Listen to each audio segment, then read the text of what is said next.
Hey, welcome back, everybody. Of course, you know me. My name is Dr. Keith McNally. This is Coach's Corner. I'm here with Kevin O'Connor, and Kevin is quote unquote a business owner, but he just recently launched or is launching a book, and that's what we're here to talk about because he wants to make that book a #1 bestseller across the globe. So let's help him make that happen. And just a hint, if you help him, help me too, because I get a book as well. But Kevin, this is a conversation about you. So first, your book, and then let's talk about what you're doing to get people excited about it. Okay, thanks, Keith. Thanks for having me on. I appreciate your interest. Um, the name of the book is Two Floors Above Grief, and it's a memoir about my families, my two families, because my two families owned and operated this funeral home. That's the actual house, Victorian house in Elgin, Illinois. They opened and operated this funeral home. They started it in 1930. My dad and uncle. I was born in 1950. So really, I was born in the same house. Not I was born in a hospital, but I was probably conceived in the same house where people were exiting their life. So I have no proof that I was actually conceived there, of course, but um, I have to assume that it's a possibility.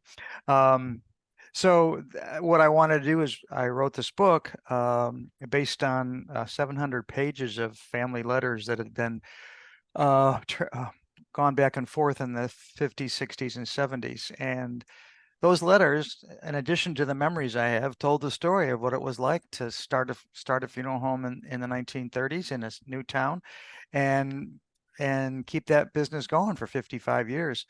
Uh, and the business is still going 92 years later under still the same family name, but with different hyphens now, different owners.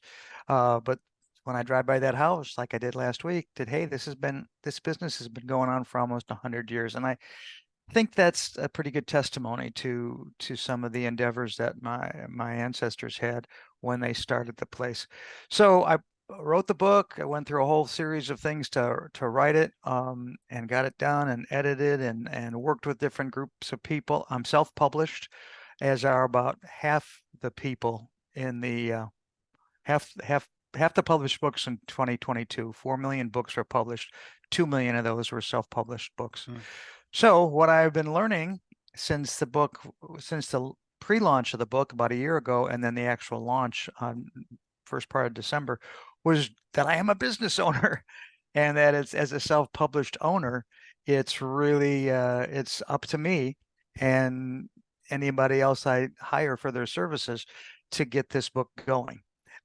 So that it's been a big learning curve, but I am really enjoying it and having a great time after spending about 50 years in the education field. Now I'm just doing this, and I essentially I'm my own boss, I guess. And but just following different things and picking up ideas along the way and learning from other people. And according to people that in the self-published world, I'm doing okay. And I'm doing okay with the number of copies that I've sold and at this point in time. So I feel gratified with doing that, but I always want to do better. And I think the message I have in the book, I think resonates with a lot of people. But as a self-published author, I need to find those readers. I need to let them know the book is out there. Well, let's talk about that. Let's talk about your audience. Who did you write the book for? A lot of people, when we say I've interviewed a lot of book coaches and ghostwriters and editors, and they always tell me the same thing. You have to write to an audience. And so if you're Yes. writing a nonprofit, no, I just lost my train of thought. Now, if you're Self-published writing a book for book. a book, you need to have an audience. Hmm. And Hmm. so, did you go into writing the book with a particular audience in mind? Yeah, but that was honed with the writing group I was working with and emphasized. So even in the group I did, um, they had us do interviews of the one or two people who we figured were our most were I could classify as potential readers. So when I first wrote the book, it and first started putting the ideas together, the book was really for my own family and the progeny that have come from us, about 150 to 200 strong offspring from that house, the people that lived in that house. And so I wanted to write it for them so they would have a story about their own family and the background that made their lives be possible. Mm. And so that I started with this most interview with one of my cousins, and I said, what is it that I had to prepare some questions, and that started a dialogue, and that started me to discover who my audience was, and so my immediate audience. And so I, based on the answers she gave me, I was able to fine tune and not even fine tune, broad tune some of the ideas I had. Like she herself wanted to know more about her grandmother, who I knew very well, but had died when she was 16, 17. Mm. So I was able then, thought, okay, if that's interesting to her, she being the oldest cousin, all the younger cousins must probably have the same thoughts. Who was this woman? So in the book, I made sure to pull the letters I had received from my aunt and use those letters and talk about her character and her sense of humor, and to see and offer what contribution she made to the start of this business. So that was one way I discovered who my audience was. And then I would have engaged myself in other conversations. And when I was writing drafts, I would send the drafts to the people that knew the people about whom I was writing to say, hey, do I get this? Do I have this correct? Or is this the way you remember? And then when I was working with editors, they said, hey, you have a book that's more than just for family. You have a book for a lot of different people, because there's themes that run through the book. So, people that come from a family-owned business, people that were raised with extended family, other people that had experiences in a town where you had to be the carrier of the family name. So those three things come to mind. So the editors would tell me this book will probably have a broader appeal than just your family, and that's proven to be true. So that's how and like you said, most writers would probably say the same thing to you. You gotta, in your mind, you gotta know who your audience is. And I would come back when I would get struggling with the writing or where things were going to fit. All right, who's my audience? Who's my audience? And that really helped propel me and keep going. So if you were to identify the three people in terms of stereotype or personification, one would be family, two would be what? Small business S- owners? Entrepreneurs, small Okay. business owners, and Okay. yeah, and that startups is people that what do you do to what there's lessons in the book that even nowadays a person can learn. What do you do in terms of the first year of marketing? How do you know your audience that you're marketing to? That there's a couple chapters in there about how my uncle did that in 1930, and how the business grew in 6 or 7 years to the point where he had to move out of one building and move into the building and buy the building that's pictured on the book. So, and he wasn't a person that was even raised in this town or had any kind of background in the town. So, there's a lesson there. So that's in answer to your question. I So think there's entrepreneurs and business owners, and then who else yes. do you think would benefit from the book itself? Okay. Other people that might benefit from the book are people that are into their family heritage, their family genealogy, their family artifacts. And the artifacts I had were these letters. And based on some of the, after I've written the book and based on some of the discussions I've had and presentations I've made, there's a number of people that have these letters in their attics and their basements and file folders, or things that were written in that period of time before email, and what that kind of conveys. Well, when you have those letters, what do you do with them? How do you organize them? What kind of stories can you cull from them? And the other thing that's in the book, I think, the book was just ranked number 9 on Amazon yesterday for young adults, teens and young adults biographies. I was elated. That was I'm not always sure how Amazon comes up with these things, but I'll take it. I'll take a number 9. And and I think part of the lessons in the book there's history lessons in the book, but also teens and young adults really don't know how people communicated, or they don't have the experience with it um, prior to email and Mhm. text, and everything is so quick nowadays. what I try to point out in the book is that through the letters and my own experiences in the 50s, 60s, 70s, even touching in the 80s a bit, letters were sent back and forth on a regular basis, and people wrote back and forth. And I mean, and that's how we waited for the mail every day. I have a Yeah, son now it that, was something exciting to look forward yeah, to. my Yeah. my son who's just ending his 30s right now. He doesn't even know, he doesn't even go to the mailbox. I mean, I have to tell them that I wrote him something and look for it in your mail. Um, so I mean Yeah, that even birthday cards you can be sent digitally, right? yes, yes, and I'm still I do digitally, and it's certainly a convenient way that I didn't have in my younger years. But I love getting birthday cards myself. I enjoy sending them out. So I mean, but that's another lesson, another group of readers. And when I saw that number 9 ranking among teens, when I wrote the book, I didn't think, I thought my reader group would be people 40 and older. And now there's this glimmer. I want to capitalize on this in my marketing. Hey, teens are reading this book, and what are they getting from it? So I wish I want to sit down with a teen and say, who's read it, and say, what did you get from this book? so let's talk about that. How are you getting your message out there? So one, you're on my podcast, but surely you've been on others. How are Hmm. you strategizing your communications? Okay, I have a lot of social media, a lot of social. I try, people say, um, get out for me, the ones I interact with are Facebook, LinkedIn, and Instagram.